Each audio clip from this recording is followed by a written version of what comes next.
Hello and welcome to episode 131 of Airs for Architecture. In this episode, I'm joined by Oxford Brookes University's Professor Sue Brownill, a leading expert in urban planning, to discuss her wonderful book, Developing London's Docklands, another great planning disaster, which she published with Sage. Sue dives into the complex history of the Docklands redevelopment, analysing its transformation from derelict docklands to a significant economic and residential hub. She sheds light on the political and social implications of urban regeneration, including who benefits and who doesn't from these ambitious planning efforts. Through her research, Sue challenges conventional views on urban renewal, exploring the often overlooked impacts on local communities and the role of public versus private interests in reshaping the city. This is the back-end story behind one of London's most controversial transformations. Airs for Architecture, a podcast about architecture, buildings, urban culture and space.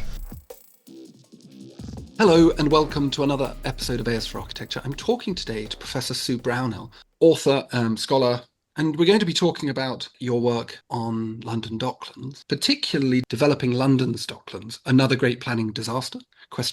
Which you published, I think it's... Well, the two editions, yeah. One was 98 and the other was... No, 88 and the other was 90 or something. It's a long time ago. 93, yeah. 93 was it, the second edition? Okay. Yeah. But you mentioned when we spoke previously that you might be looking at reissuing? Well, it's one of these projects that always gets put on the back burner. You know, other things come in between. So it's an aspiration at the moment more than reality. Maybe it's going to be a retirement project. Oh, that sounds very good. But what I have been doing more recently is working on a project on the history of community-led planning. And that's taken in the People's Plan for the Royal Docks, which is from that time. So I've been doing research around that part of the Docklands story, in effect. That's really amazing. I mean, what I normally ask my guests to do is to introduce themselves to begin with. And you are so far just Professor Sue Brownill, but would you be able to introduce yourself in a more fulsome, detailed way? Sure. Well, yes, I am Professor Sue Brownill. I work at Oxford Brookes University in the School of the Built Environment. But I suppose, I wasn't always an academic. And I think it's probably one of the key things about that book is that after my PhD, I did a PhD in the Centre for Urban and Regional Studies at Birmingham Uni. And then I went to work basically in London Docklands. So I was working for an organisation called the Docklands Forum, which is an umbrella body of a range of organisations. Now, kind of bear in mind the date that it was set up. So it was 76. And it's, in effect, one of the things that came out of the Skeffington report on participation in planning that came out in 69. And the idea of setting up community forums around planning.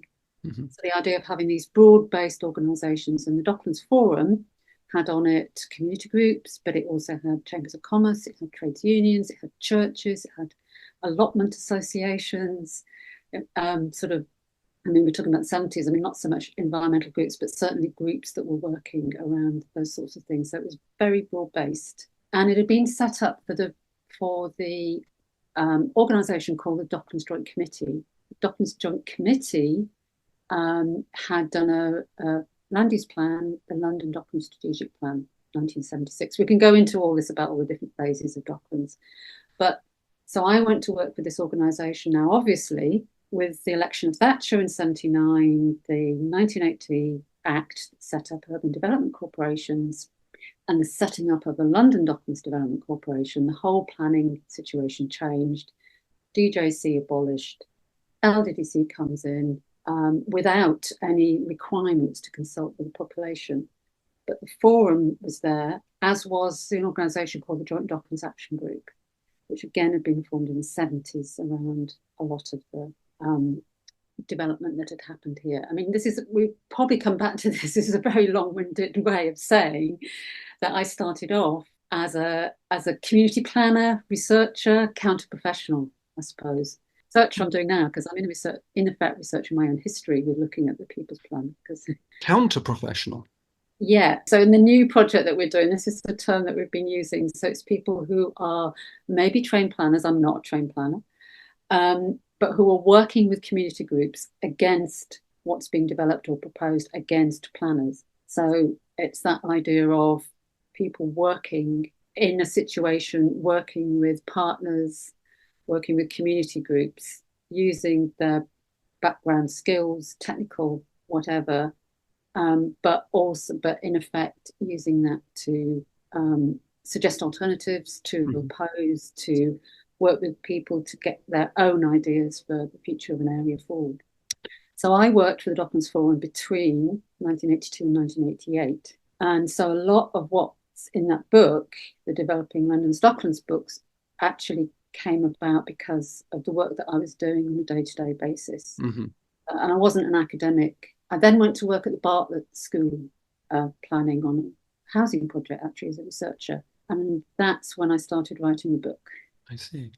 And then subsequently after that, I got a job at what was Oxford Poly, now Oxford Brookes Uni. I see. It might seem a little bit of a simple question and a simple Google search way, but perhaps it would be useful to describe what the Docklands is. I think Ah, I think well, because for a lot of people, I think if they know about London's Docklands, they assume it means Canary Wharf. exactly. And that's what the road signs say. Hmm, If you follow a road sign to Docklands, you get to Canary Wharf. I see. But it's more than that. But it's much more than that. And it's changed, the geographical line on a map Hmm. of Docklands has changed over time and has also changed in people's perceptions, I think. In fact, that one person, I think it was Brian Edwards, famously said Docklands is more a state of mind than a place. Hmm. Does Docklands actually, how does it exist? Hmm. Where does it exist? In whose minds does it exist? And it Hmm. always exists differently, and it can. Um, so the Docklands area used to cover parts of 5 boroughs, so Lewisham and Greenwich, as well as Southwark Tower Hamlets and Newham. And then in the 1980s, and the other thing that people will think about with Docklands is the London Docklands Development Corporation, which was a government agency set up in 81, closed in 98, I think, yeah, 17 years. So, and the area for the LDDC was the Docklands bits of Southwark, Tower Hamlets, and Newham. So it was that geographical area. Hmm. And then now, yes, as you say, people mainly think it's just Canary Wharf, Hmm. basically. Um, But it sort of went from Wapping all the way out past the Isle of Dogs and Canary Wharf, yeah, all the way to the Royals. yeah, to and parts as well of Beckton, so Hmm. further east than London City Airport is now. Yeah. So yeah, And south of the massive river. area, I can't remember the figures off the top of my head, but really big. And I mean, obviously it's called Docklands because it's a result of the closure of the port, changing shipping technology. This happened the world over. Containerization meant the ships couldn't get into the docks. Victorian docks, they were too small. The drafts weren't deep enough for the boats. So the port activity moved downstream to Tilbury and further out now. And and that left those areas, the Docklands areas, redundant, empty, but surrounded by 40,000 people as well, so communities around there. But the question then, of course, is what do you do with that space? You've got, and it's simultaneously right next to the City of London, but it's also in an area, and it's still, an area of very great need, high levels of poverty. So there's an immediate question there: is what do you do with this land?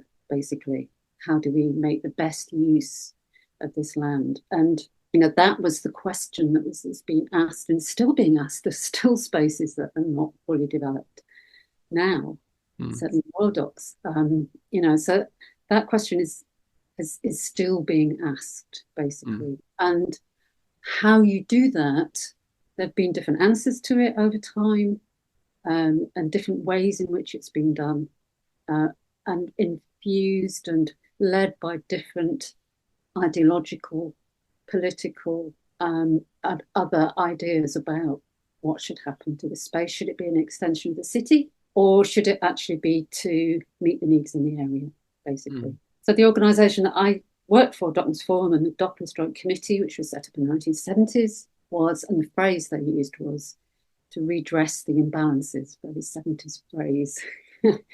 But the idea was, so this space that was created through the dock closures would be used to meet the needs in East London. When 79, a very different idea came through, that this space should then be used to basically enable, you should just let the private sector develop it as it was. So the idea was that the public sector planning, the same way now planning gets blamed for the housing shortage, planning was the problem. So you sweep away planning, the private sector comes in and the area will then be regenerated. And this is the time that word regeneration came into the language. We didn't used to talk about regeneration. It was inner city policy, it was redevelopment. But regeneration has become particularly associated with this kind of very market-driven. And also we have to remember the time, the context, great political dichotomies and struggles. And at that time you had Ken Livingstone in County Hall. So you had very clear political arguments about what should happen in this area and how planning and how development should happen, not just in Docklands, but wider. So it was very kind of polarised, very, very polarised time, very contested as well. So it's that kind of context. So when people say Docklands, then that is part of the context, the setting up of the Development Corporation. But then Development Corporation lasts 17 years, nothing stays the same. The Development Corporation changed during that 17 years. So it took on a more, by the end of the time that it had left, it was much more about partnership. It was much more about, recognising the role of the community. Because bear in mind, initially, the Development Corporation didn't have to consult with anybody. It was run by a board appointed by the Secretary of State, and it was accountable only to the Secretary of State and Parliament. And the reason that the Docklands Forum kind of survived was because there was a 52-day hearing in the House of Lords setting up the Development Corporation. And there were things set down. So, for example, the LDDC was said it has to consult with Docklands Forum because we'd been the previous consultation body for the planning of the area. So initially, my role was partly funded by the Development Corporation. That didn't last long. They stopped funding us after a while because I think we were too critical of them. Then we then carried on funding largely through the GLC and then the boroughs. But so there was that. But the LDDC later did do more about work with communities, and so you could see this almost idea of, I hesitate to use the word model because I don't think there is a Docklands model, but what a lot of organisations do now in terms of regeneration is they say, oh, we're not going to do a Docklands, and actually what they really mean is we're not going to be like the LDDC was between 1981 and 1984 or 5.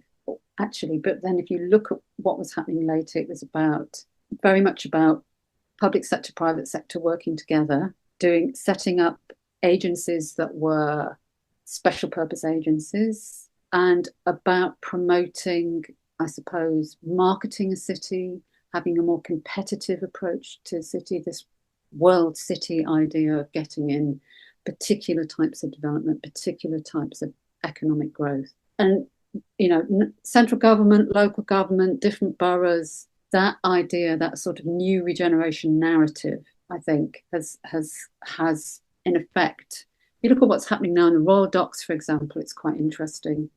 There is an agency there now, the Royal Docks team, it's London Borough of Newham and GLA, but they're still doing massive schemes like Silvertown Quays.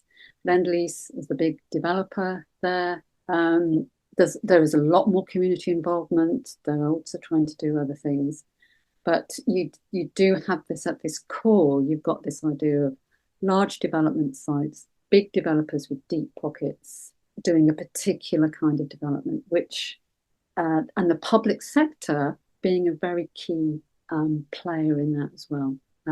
So As a facilitator. as a facilitator, yeah, well, it also was a landowner, don't forget. Oh, The Royal Docks is owned by the GLA. I see. A very strange quirk of fate. So the LDDC, the other thing about development corporations, have very strong powers to acquire land or vesting through an act of parliament.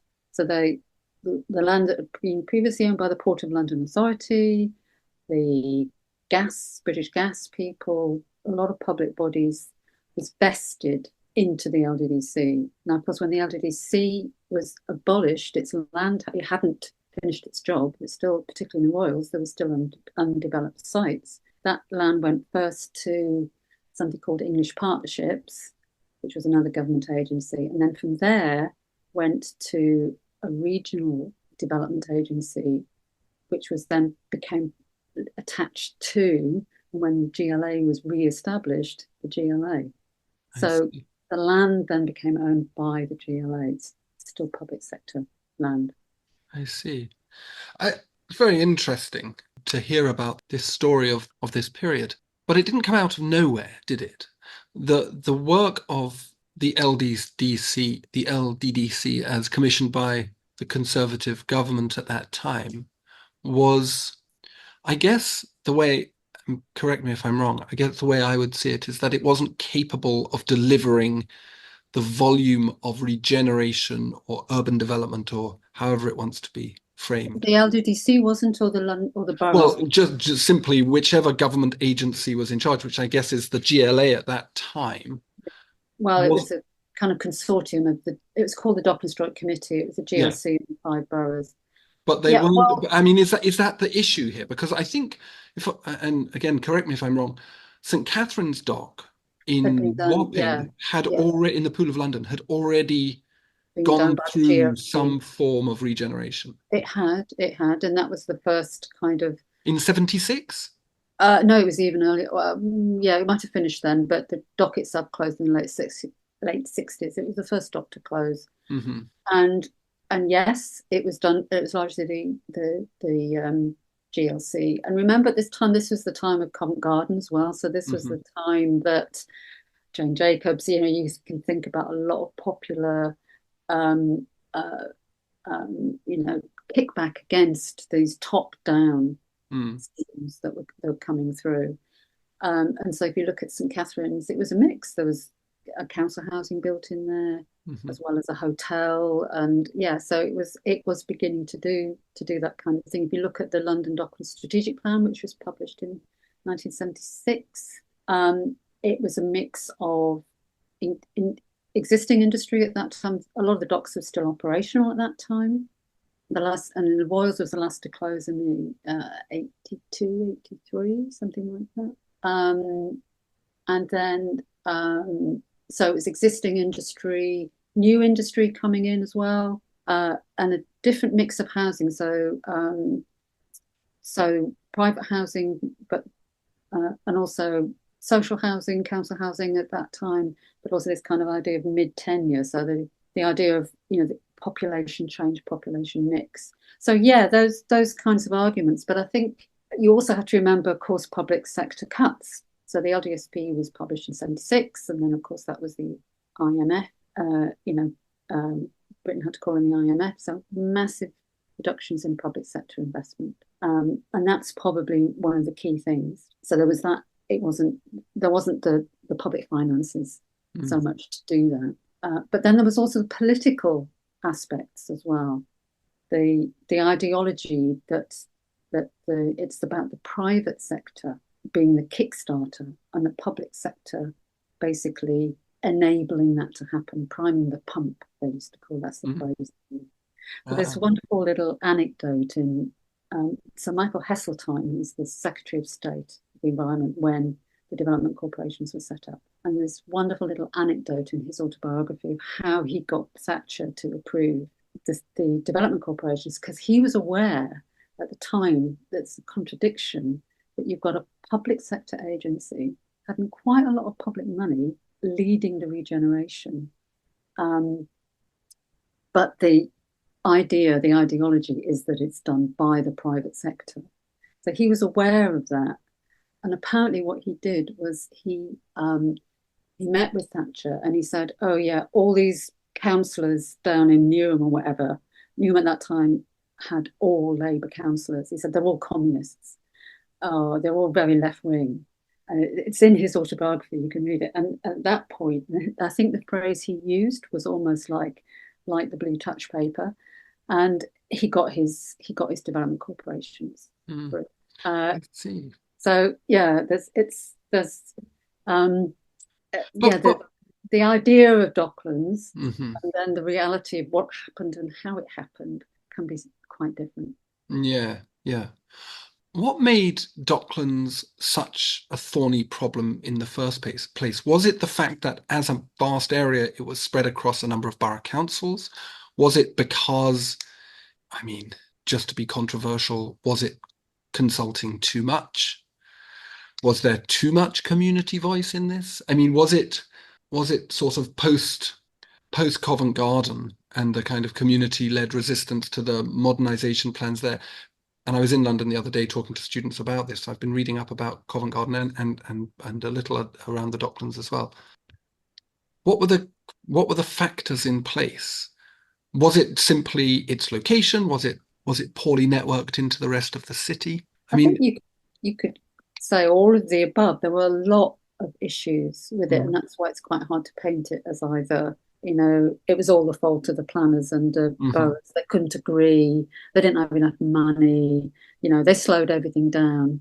That's one argument that was put. But I think you have to kind of always take a step back with those and think, well, what was the actual situation in terms of the economy, and particularly in terms of the land and property markets? I mean, Docklands was about opening up the area to land and property markets. The previous plan, it's very easy to say, oh, it was all about the community, but there were lots of things in that plan which was about, having more commercial activity. How can we get these schemes off the ground? They had a marketing, even before the LDDC, they had a marketing body for Docklands. But also, I think we have to see Docklands. It's not. It's a microcosm. It tells us a lot about. It's not just unique. It tells us a lot about what was going on about inner city policy, as it's quite often called in those days, about what was happening in our cities, what was happening in terms of the industrial change, deindustrialization, largely, which wasn't just happening in the news, and the change in the shipping, and of course all the related industries, food, etc., other stuff disappeared at the same time in East London. So it's and that was happening around the country. And Docklands was often put in studies with places like Liverpool and other kind of inner city areas. So there's that whole issue of how we'd had the new towns. We were pushing development out of cities.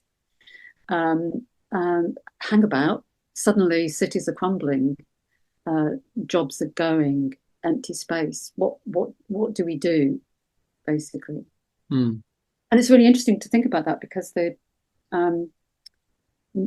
development corporations were based on the new town corporations. So in fact, I was doing some research in the National Archives, kind of looking back now, because you get the early days of the LDDC, the things are in the National Archives, and the first job description for the chief exec of the LDDC has Washington Newtown, I think it was Washington or Peterlee, Newtown chief exec crossed out, LDDC put in. They basically lifted the job description from the chief exec of a Newtown corporation and used it for the LDDC. So there were, and the legislation, the 1980 Act, took basically the Newtown legislation, just tweaked it slightly and put it in the 1980 Act. So they were seen very much as these kinds of agencies Mm. To develop. I mean, the difference was obviously the new towns were very much seen as public sector led and upfront, whereas these development corporations were meant to be seen in the other way, the public sector enabling the private sector. But the idea of these agencies, which have substantial powers, is always really attractive, and we still see that now in Olympic Park, Old Oak Common. If you've got a piece of land that needs a lot of investment for infrastructure, fragmented land holdings, maybe pollution from previous uses. What do you do about that? How do you bring it together? And so having these agencies, public agencies, to do that, to have the powers and to have potentially the resources are very attractive. But the way that they can be used can be done very differently. So you've got the new towns, you had the development corporation, so Liverpool and was set up at the same time as London, and then there were other ones in the Thatcher years.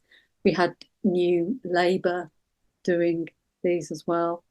We've got the Olympic Park idea, and in fact, in the Levelling Up Regeneration Act, which was passed last year, there's this idea of local development corporations that local authorities can get together, singly or together, and set up a development corporation, which will have the powers of land acquisition, largely land acquisition, planning. So planning decisions made by development corporations.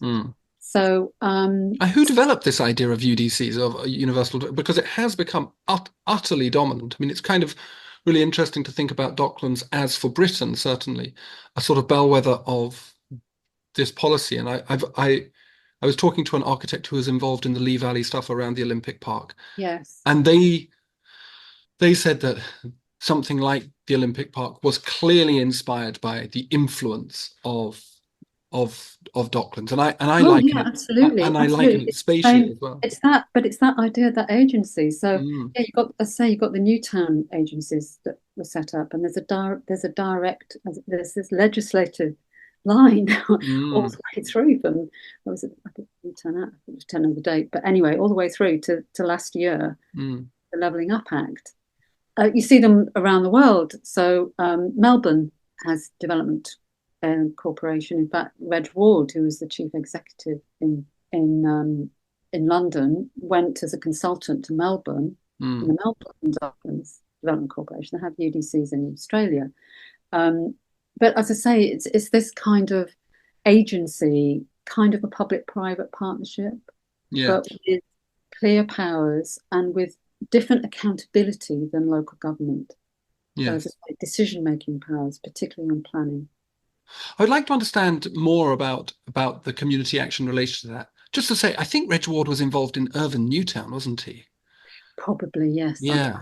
And one of the chief planning guys that the LDDC employed was Edward Hollamby. Yes, from the GLC as well. That's right. And who designed or oversaw the design of Thamesmead, a sort of arch modernist peripheralization scheme, who then gets incorporated into the LDDC. And I find that fascinating.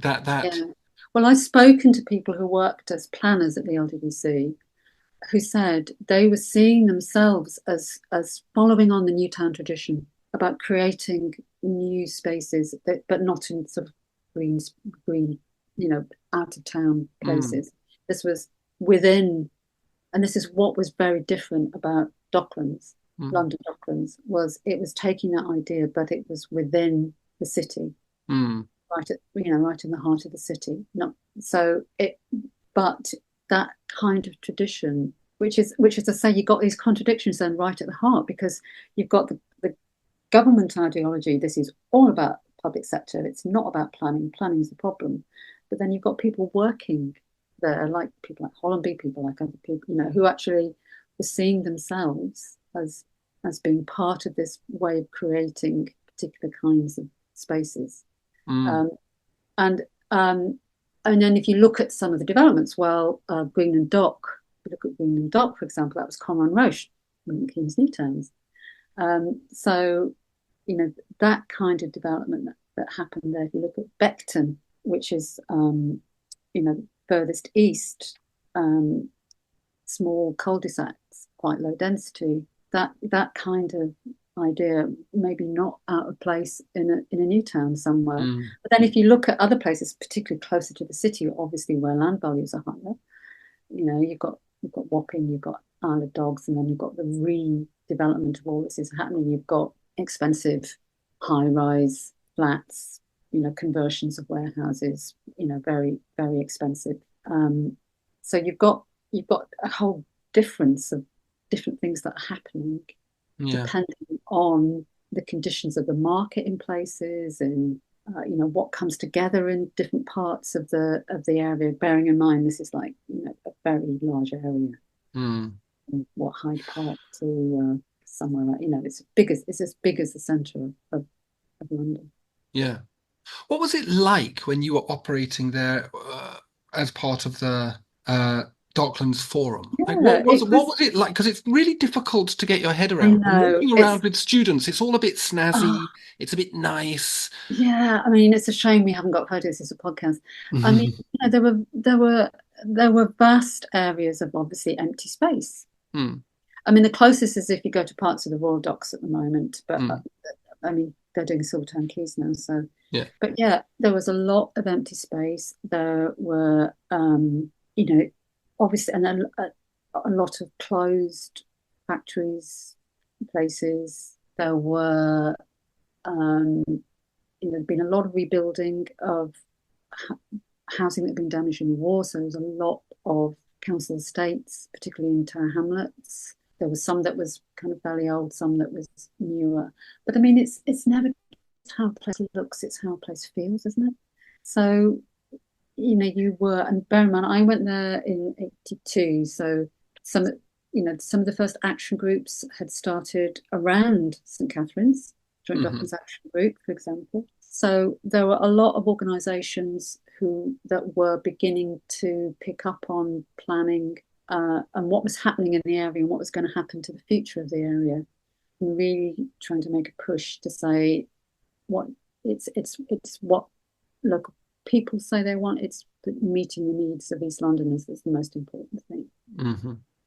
And the needs were financial. I mean, obviously, with the decline of docks and that kind of 25% unemployment, male unemployment, 25%, right, in parts of East London at that time.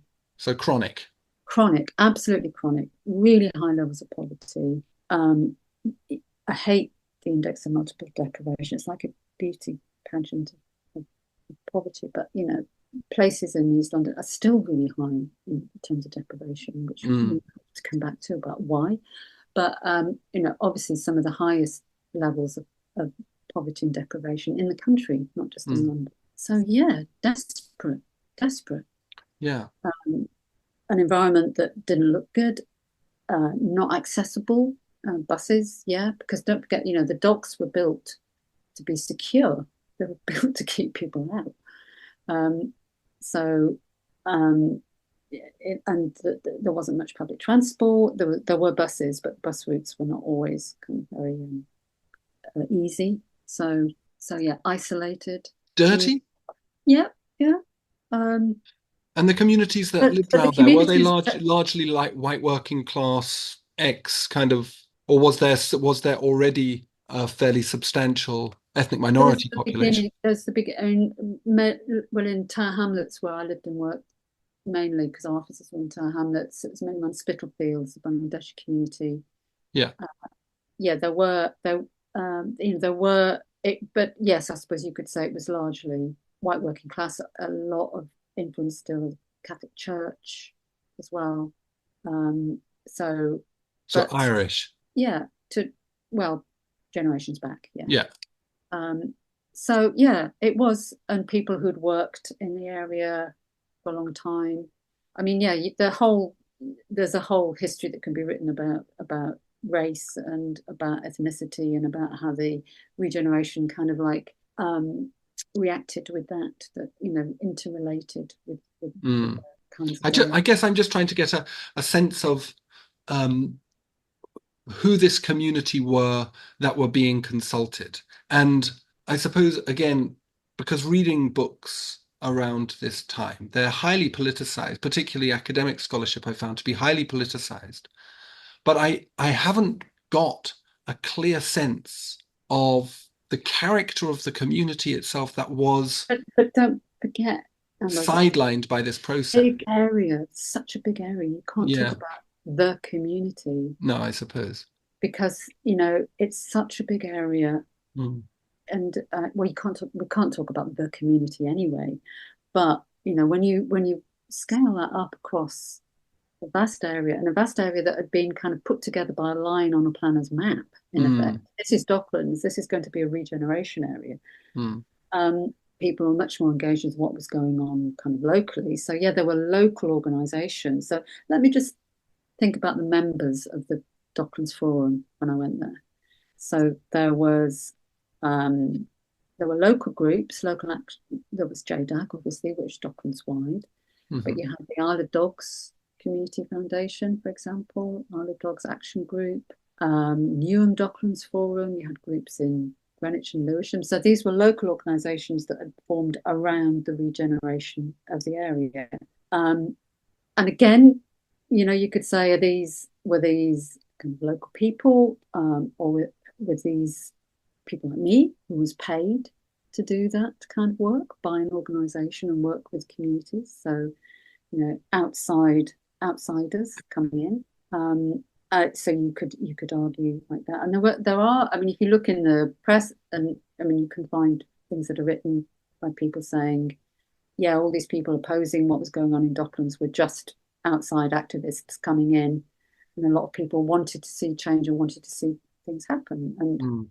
a lot of communities did work with the LDDC, and it's really quite interesting over time. And over time, that changed. So I went to something on the Isle of Dogs. I think it was to Reg Ward's 80th birthday. He wasn't there. He wasn't well by that time. And a lot of the people there were from the Isle of Dogs, the original Isle of Dogs community, who had opposed the setting up the Development Corporation at the beginning.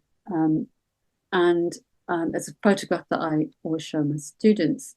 I took a photograph at one of the demonstrations when the first Canary Wharf development that in 1985 was proposed, not the one that was built. And they did a mock funeral with a coffin saying, "This is the Isle of Dogs, kill canaries, save the island," is what they were talking about. Mm-hmm. And so the person leading this cortege, who was one of the members of the Isle of Dogs community organisation, then went to work for Canary Wharf Limited as a community liaison person. His argument being, we've got to try and get some of the money and the benefits then for the local community. But there was that shift kind of over time as well as things kind of like changed. So it's easy to see things as polarized. It's a bit like the public-private debate, but it's actually kind of very, very, very complex in effect, and changed over time, and was different in different places. Would you characterize the Docklands project under the LDDC as what some planners described to me recently in an earlier podcast I released with Graham Horton and Ian White, as a sort of post-political idea? At first, obviously, very much rooted in a kind of Thatcherite idea of politics and the economy and the way things work. But after a certain period, becomes something that doesn't really have that political character to it in the sense of party politics, which, judging by what you said, really characterized discourse up until that point. Yeah, it's an interesting idea because it chimes with what I was saying earlier about the new regeneration narrative. One of the biggest changes was the 1987 general election. You won't be probably old enough to remember this like I do, but it was the election that was quite small. Yeah, it was the election that Margaret Thatcher opened. I think it was in Teesside, about we have to do something about the inner cities. It's that kind of election. And so the LDDC had been set up in 82. It was really 81, but it didn't get going until 82.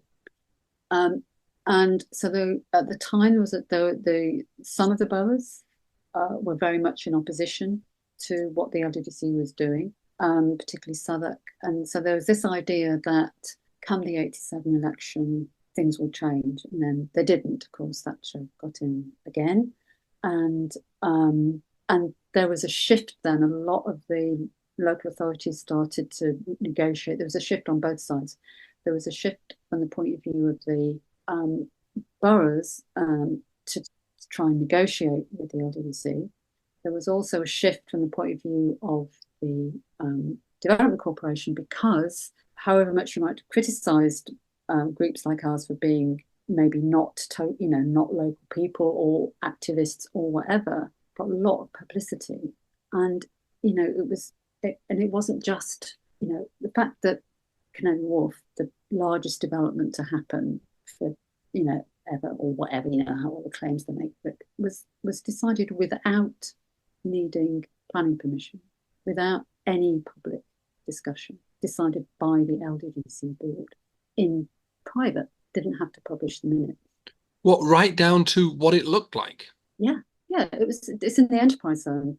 So this was another policy that was nestled inside the Development Corporation area, the enterprise zone. In enterprise zone, you don't need planning permission. Yeah.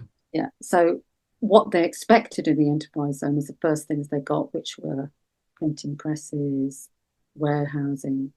Didn't expect an American developer to come in and say, hey, we can build a new financial centre here. Because I think that's another mistake that people make about Docklands, that it was all planned. It was all about making London a world city. It was all about, you kind of read backwards from what happened. But I've interviewed people from the LDDC who said, oh, Canary Wharf was an idea that walked in the door. They did not set up the LDDC to build a new financial centre. As Nigel Brokes famously said, filling up the Isle of Dogs was an achievement. But they were open, and this whole thing about opportunist planning. They were open to the idea as so Canary. It's very similar. I mean, to me, it seems obviously the Isle of Dogs is, and that stretch on the north side of the river is the heartlands of British imperialism, of the East India Company and East India Docks on the east side of it. And I've been reading about that history recently, and the way that the City of London, who owned who opposed it, Pool of London, and then the Sufferance Wharves that came after that, which were suffered by them, I suppose, tolerated by them. It's a kind of representation of that idea, isn't it? Of a zone in which there is a de facto trans-political organization that can essentially make its own rules, which in this case was the LDDC. Yeah, but I think it's also an interesting relationship between the city. You see, the Docklands, the East London was always the city's backyard. Yeah. It's where we put the noxious industries. It's where the docks are. The only building that looks east is the old building that used to be the PLA building. The law courts, justice has a back turned to the east. So it's like, so there was the idea that you could change that way of thinking as well. And the City of London, I mean, I don't think you'd have all those tall towers in the city now if it hadn't have been for Canary Wharf, because the city thought, hey, we're the financial centre. What's this upstart East London? East London's like where we dump stuff. Because originally the developers for Canary Wharf were going to put back office things in the First Boston Credit Suisse Bank. So you got that. And then the guy who led it first, his fantastic name, G. Ware Travelstead, was the original Canary Wharf developer. He'd worked in Boston and Baltimore. So the waterfronts at Boston and Baltimore. And if you want to think about where some of all this started, you have to look at Baltimore and the harbour front of Baltimore. So I don't know, I've never interviewed him, but my suspicion is that he was aware of what was going on in Boston and Baltimore. He'd done some development in Boston. He was a consultant for the bankers. He came along with them. They wanted a back office, and he thought, well, look at this. It's just like Boston and Baltimore. What do we do here? And that's kind of what. And the city at that time had a local plan that was very restrictive, very heritage based. You can't have tall buildings, St Paul's, kind of all of this. Suddenly, they were being rivaled by this upstart East London that was wanting to take their role as a world financial centre. So they relaxed the plan and got all these tall towers in the city now. The absurd, I was looking at that the other day. I've never seen anything as absurd in all my life. They look like they're kind of trying to climb on top of each other. But then so does Canary Wharf. Well, yeah. I Can we go back to this post-political idea? Because I do think it's interesting from that point of view of, you get these organisations. The only thing I take issue is that it is still political. It might be post-party political because in a way, a lot of the politicians are saying pretty much the same thing. But I think it is still political. It is still about political choices. And I've actually got some quotes here from some plans. So I'd just like you to think about who might have said this at what time. Okay, a quiz, yeah. So the rebirth of the Royals will create a great new water city unrivaled anywhere in Europe. Our vision is a water city. New investment will turn this isolated, inhospitable and deprived area and make it a more remarkable and enjoyable place. Who said this? What date? Okay, what date is that? Now, I'm assuming that you're not... the first one. I'm assuming you're not tricking me and picking a quote out from the 1970s or the 19... No. These are all post 1980. Okay, so that must be 1985? Oh, brilliant. The first one is 1985. The second one? 92? No. Go on. Thames Gateway Urban Development Corporation, 2006, under New Labour. Oh.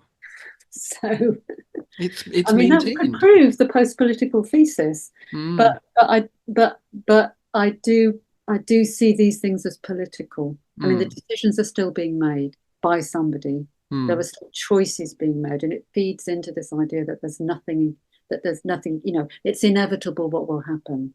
But it isn't inevitable. There is nothing inevitable about regeneration. It is always about a choice. And it's always about political kind of choices. But yes, the decisions may be taken out of the public realm or semi-taken out of the public realm and put in the hands of these agencies, which are elected, non-elected. Some have more, things around the outside to look as if they're consulting with people. And that's, so this idea of what happened in 87, I think you can see the start of all that, I think, in 87. How the LDDC then developed for the next 10 years of its life. It set up something called the Community Services Division. It invested in social housing. It funded community groups. So Docklands Light, I suppose you could call it, compared to the image that a lot of people have got of wharf top down, the cliff edge of regeneration, and this horrible idea of trickle down. The idea that you would build the development and the benefits would trickle down to the local community. And that was the original kind of idea. And you only had to stand on South Poplar High Street and look, in the middle of the Royal Crooks Estate, now even, and look across to Canary Wharf. And, that didn't trickle very far. It didn't trickle very far. Trickled into Geneva and New York. Oh, yeah. Although, the Canary Wharf, the Reitman brothers, very Orthodox Jewish family, a lot of charity. There's, they did put money. This is why you got the Orthodox community people, enmeshed, particularly a little bit later, and have put money into the local community. But it was all. But it's not the regeneration strategy that is trying to think of a way of how can we regenerate an area that is going to have a more spread of benefits, and you build that into. If you look at what they did in Europe, elsewhere in Europe, in the waterfronts, Hamburg, major example. Yes, there's a lot of new building. They've got the shiny new opera house on the top of the warehouse. But if you look at it and how it was done, it's been done in a very different way. Much more low rise, much more mixed use development, but and much more trying to balance a kind of lot of different interests and spread the benefits around. there are different ways. I suppose what I was meaning by post-political is that, say, for example, through the Reichmann family, um, and their property development enterprise, Olympia and York, there was a sense that democratic, popular and representative democracy was going to play second fiddle to a globalized financial logic, which had the effect in Docklands, as I understand it, of making the whole thing incredibly fragile in relation to the markets themselves. So when Black Friday happened in 92, was that 92? That kind of Yeah, I mean, came Olympia in off the York, back of the yeah. I mean, I think that is. I'm not quite sure. I don't necessarily connect that so much in my head with post-political, but yes, certainly that idea about, because basically, if you open up a place to the market as they did in Docklands, you're opening up to the boom and slump of the property market. And it's interesting because the Canary Wharf people always said we're building through about 3 property cycles here. We know that there will be slumps. What they hadn't thought about was the whole globalization, that all their developments were under threat at the same time. So Canary Wharf came online, and it was in 1990, I think, or 92, and it was half let because there was a slump. And it was cheap rents because, they were trying to get people from the city, they were trying to get new tenants. And of course, New York went the same way, and the company couldn't survive. So potentially maybe previously some of these booms and slumps would have been separated out in different countries. They all happened at the same time. But here is where the public sector comes in as the underwriter of risk, because if you think about Canary Wharf as a scheme, you think about the amount of public investment actually that's gone into that. So initially there was the land reclamation from the Development Corporation. Then there was the Docklands Light Railway that was put in, and that wasn't enough. So they put in the Jubilee line, basically. Although the Canary Wharf were meant to pay £400 million towards the Jubilee and the extension of the Docklands Light Railway to bank. But they got loans and stuff for that. But so you've got that. Then you've got the tax breaks because they're in the enterprise zone. So you could write off 100% of the capital investment against corporation tax, and then it rates holiday for 10 years, business rates. So again, think, when this policy came out of enterprise zones, they were thinking, oh yeah, a warehouse shed, 50-story towers, and even the government's evaluation of the Development Corporation shows about £1 billion in tax that went to Docklands. So that's most of that would probably, and this is 1998 because most of that would have been Canadian. So you've got Jubilee Land. What was that? £4 billion at the time. I can't remember. But so you've got a lot of public money underwriting that risk, and Canary Wharf has just got levelling up money. Got levelling up. It's got levelling up money to turn it into a financial life sciences centre. Because of course now what's happened is a lot of people working at home, financial services leaving post Brexit. They're struggling again to rent the space. Yeah, they got money for levelling up. I've forgotten the exact figure. Outrage in the north. What is Canary Wharf having levelling up money? But yeah, so it's. I want to talk a little bit about the architecture, I suppose, and of Canary Wharf. This is the thing that first attracted me to it. I was working on a project up in Glasgow, and we were looking at inner urban housing in the late 20th century, and it's obviously a key example. And I came down and I foot slogged the area for a week, and So which area? Just Canary Wharf? No, I started in Wapping. Oh yeah. And I walked the whole damn thing up to Beckton, and then I went down into Rotherhithe, and I saw it all. And I 2 days ago I took my master's students for a walk from Wapping to Canary Wharf as well, in which we got lost about 80 times because I only had right. yeah. Well, I only had an A to Z from 2009, and I wasn't going to use my phone because like I didn't want to be gaping at my phone. Anyway, um, but what struck me then was that there was this disconnect between the way that the architecture and the planning was presented in the literature as being dreadful, and various people say, there's nothing of any merit architecturally here, with what I saw, which was quite a lot of rather interesting postmodern architecture. Very domestic in scale, as you said it, like at Beckton, kind of suburban, but like suburban, but pastiche as well. Suburban with bells and whistles, big porticos, strange round windows, timber cladding. And then you go to places like Shad Thames and you've got extraordinary looking villas on the water edge by McCormack, Jameson, Pritchard, and stuff down in Shad Thames by Oh yeah, New Concordia Wharf and Butler's Wharf. yeah, and green, yeah, exactly, New Concordia, Yeah, Butler's those are Wharf, the the warehouse Circle. conversions. Then you've got Green and Dock, and then if you Yeah, look at the Surrey Docks, it's a bit like Beckton with but the Surrey Docks, I mean, not yeah. Shad Thames, Surrey Docks, yeah, where you've got some really extraordinary stuff as well. And so I couldn't quite work this out. And I suppose my question related to this idea, but also uh, and what your view of that was, but also what it was trying to achieve. Was it trying to do something new to the waterfront? Was its job a kind of construction of a new vision, a new imaginary for the area? I think this is again one of these things. I think that I don't think you can do a kind of post hoc thing. I don't necessarily think they had a vision or a plan. I think they had an idea, and I think that, and there is something very new about Docklands, which was about housing as a key regeneration driver.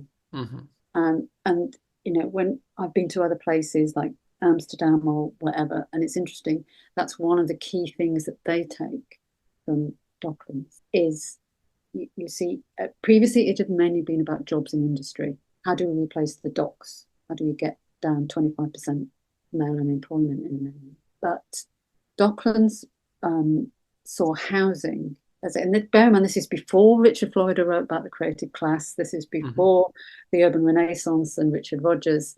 That housing could be a key driver of regeneration, Mm. but it was a very untested market. So I'm not an architect. I'm not a designer. I'm not even a planner. So I don't read buildings maybe in the same way that you read them. I suppose I look at how they've been produced and why have they been produced. And I think part of it was to create a market. They were trying to create a market where there wasn't a market. It was mainly market housing, and that was again one of the big criticisms initially was that people living locally couldn't afford to live. But they did do schemes for low cost schemes. That's why some of the housings, like in Beckton, is as it is because it's Mm. meant to be lower cost, basically. But so that, leaving that aside, I think it's about creating a market. So for a different project, I actually interviewed the Kentish properties, so Cascades, the one that looks like Hmm. a boat. That's a CZWG, just for. Yeah. So I interviewed the guy who was behind Kentish Properties. So this was for a different project I was working on about housing. Kentish Properties went bust, I think, in the 80s. But anyway, and it's all about creating a market. How do you create a market where there isn't one? How are you going to get people to buy somewhere? I mean, places like, this is new build, obviously, Cascades. It's easier when it's a warehouse and you can convert a warehouse and get fish called Wanda coming out, and you get that gets in people's imaginations. And but how do you this idea? And you're selling a lifestyle. Mm. So Cascades was built with gym and whatever. We're talking here about the 80s. This is, Like no one did exercise in the 80s. yeah.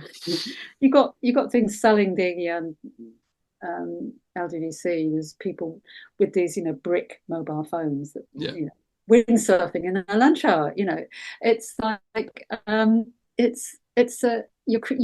it's creating a market, creating an image, and this thing about Docklands as a state of mind kind of idea. So I suppose in a way that's how I see that, and there's another one, isn't there? Amsterdam Yard, isn't that was built? It was to look like a, with the facades of the Dutch canal side houses built by Von, which was a Dutch developer actually.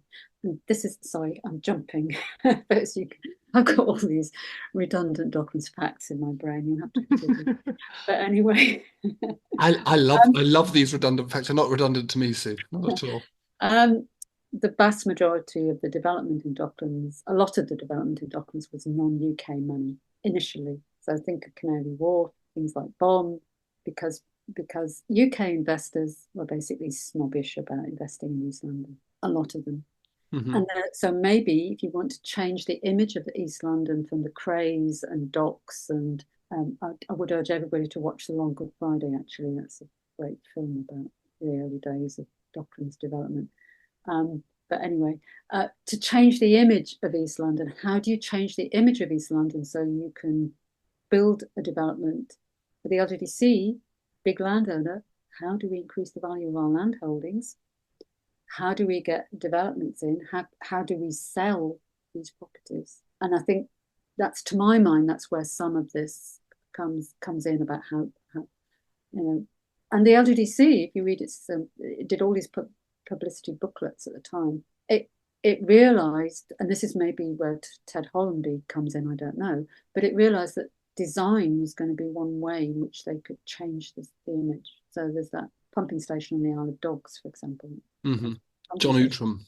And they will list the awards. The LDDC listed all the awards, the architectural awards they got. Mm-hmm. And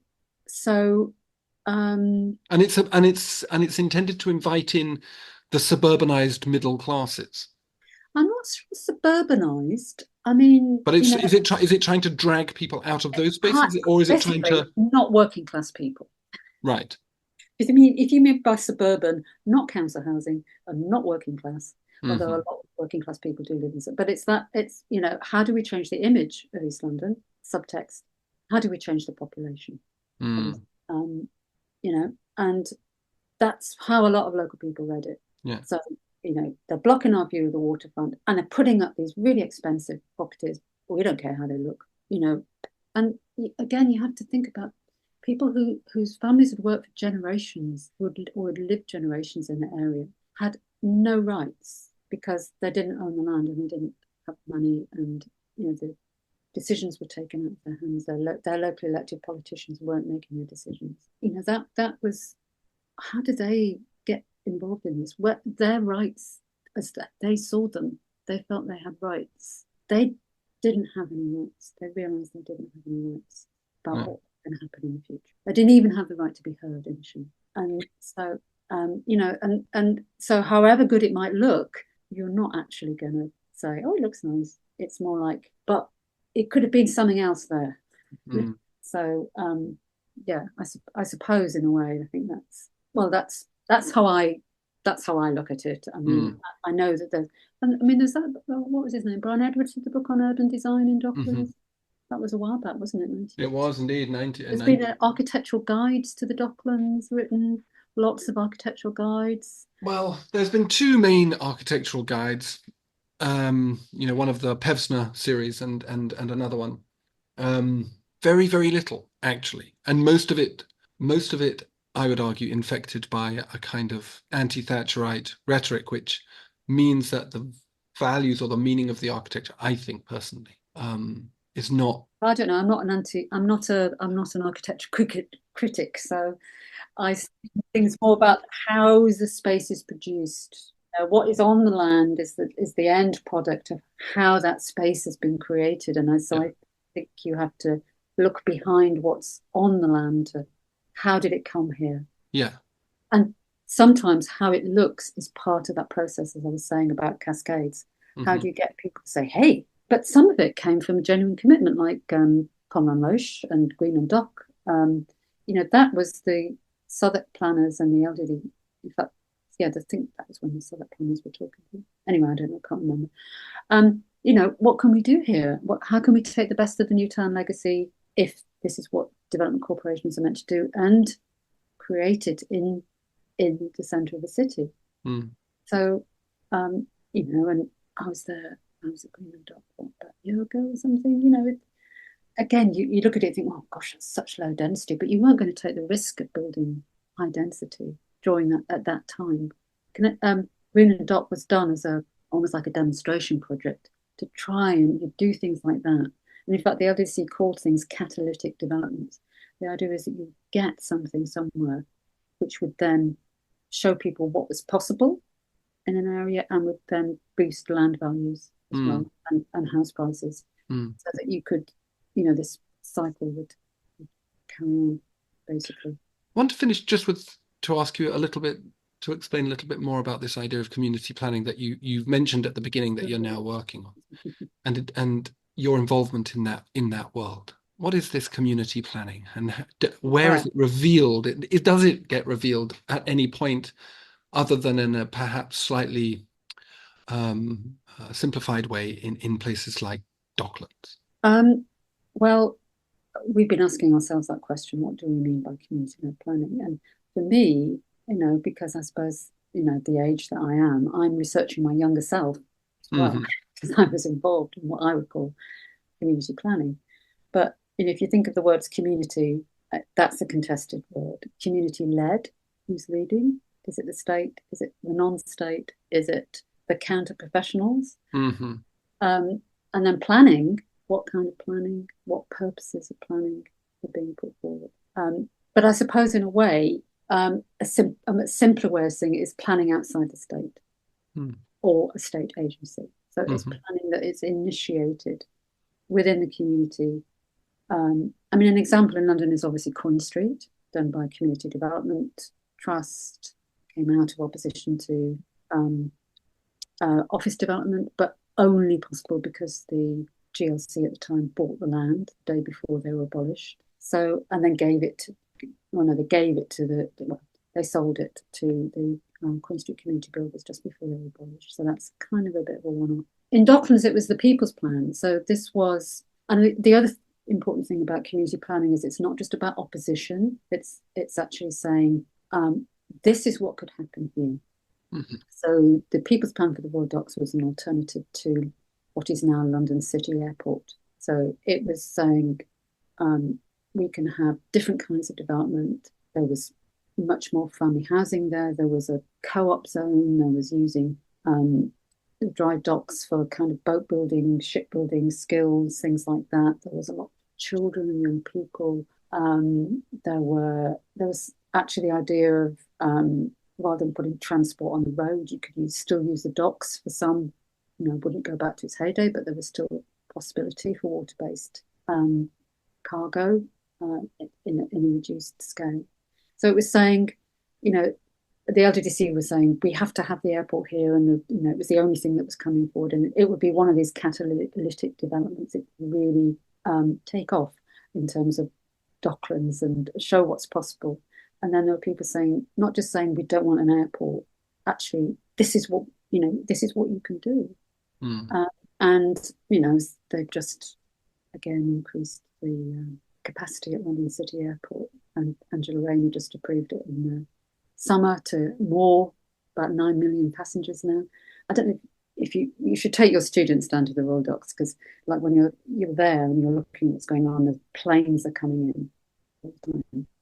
Kind of insane. But anyway, so that what community planning is showing is that there is another way of doing things. That regeneration isn't inevitable. We're told these narratives of success, and Docklands is one of those narratives of success. You could show a picture of the Isle of Dogs in 1985, completely derelict, and then you could show a picture in 1992. Wow, there's Canary Wharf. You know, that is a supposed narrative of success, depending on how you define success, although given it's just got levelling up money, well, you've got to admit that's success. I mean, being able to sell that, they could sell. Yes, absolutely. So yeah, so it's showing that there is another way of doing things.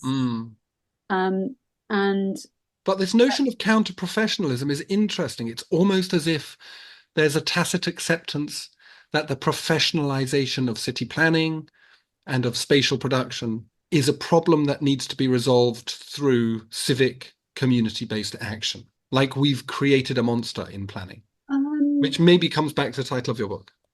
Well, that was a kind of a riff on Peter Hall's books, Great Planning Disasters, partly because the LDDC was seen as not being planning. It was anti-planning, but actually it was a different kind of planning. It's quite hard to use that word. If you look at what, the debates about planning now, it's all about it needs to be more flexible. It needs to, we can have all these permitted development rights and, it's, although the zoning didn't happen from the previous government's ideas, but planning is necessary. The market always wants planning. But anyway, it's what kind of planning? Is it planning just to get large-scale commercial development, which is to say the profits go elsewhere? Or is it planning to get a different kind of growth? Mike Rako has this really great phrase. He talks about regeneration in a place or regeneration of a place. And I'd add with, actually. So, basically, are you regenerating in? Are you just putting in buildings? Is it the regeneration of a place? And are you doing it with, the interests, local population, but other interests in the area as well?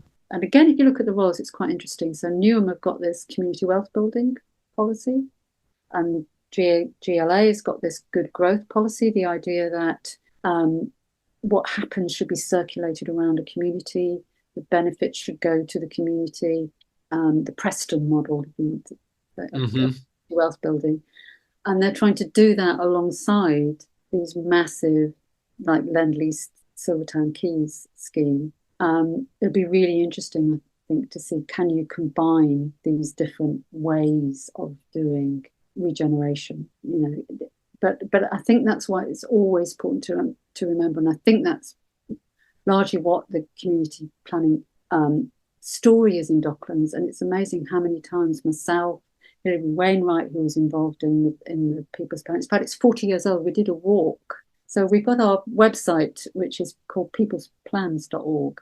And it's got a lot of case studies from around the country of whatever you might call community-led planning. But we did a walk to celebrate the 40th year of the People's Plan being created. And if you go down to Docklands, the Royal Docks team, which is the kind of regeneration body in the area, actually funded an artist to do an art piece of the People's Plan. You will see blown up in large scale on the wall around Pontoon Dock DLR station, the People's Plan.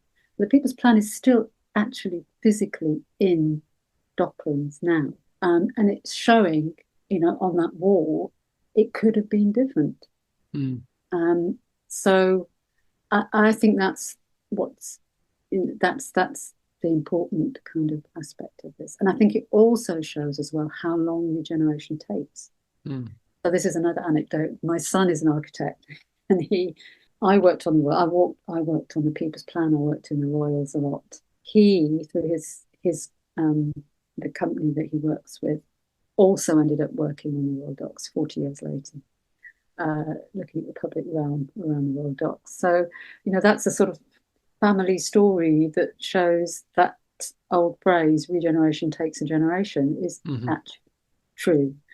And it's not finished yet, either in Docklands or elsewhere. And that's why I think it's important to look back in history to show that there were always alternatives, and we can learn from the past, and we have to think about how we can do things better in the future. What a point to finish on. Beautifully done. Thank you so much, Sue. It's fine. That was really enjoyable. Thank you, Ambrose. As Tolkien said, it does not do to leave a live dragon out of your calculations if you live near one. Sort of how I feel about London. Perhaps it's how Londoners feel about the Docklands. I don't know. But thank you anyway to Sue for taking the time to speak with me. I've always enjoyed her writing, and there's plenty of it around. So please have a look at the podcast description for links to her professional profile and to the book. And thanks for listening.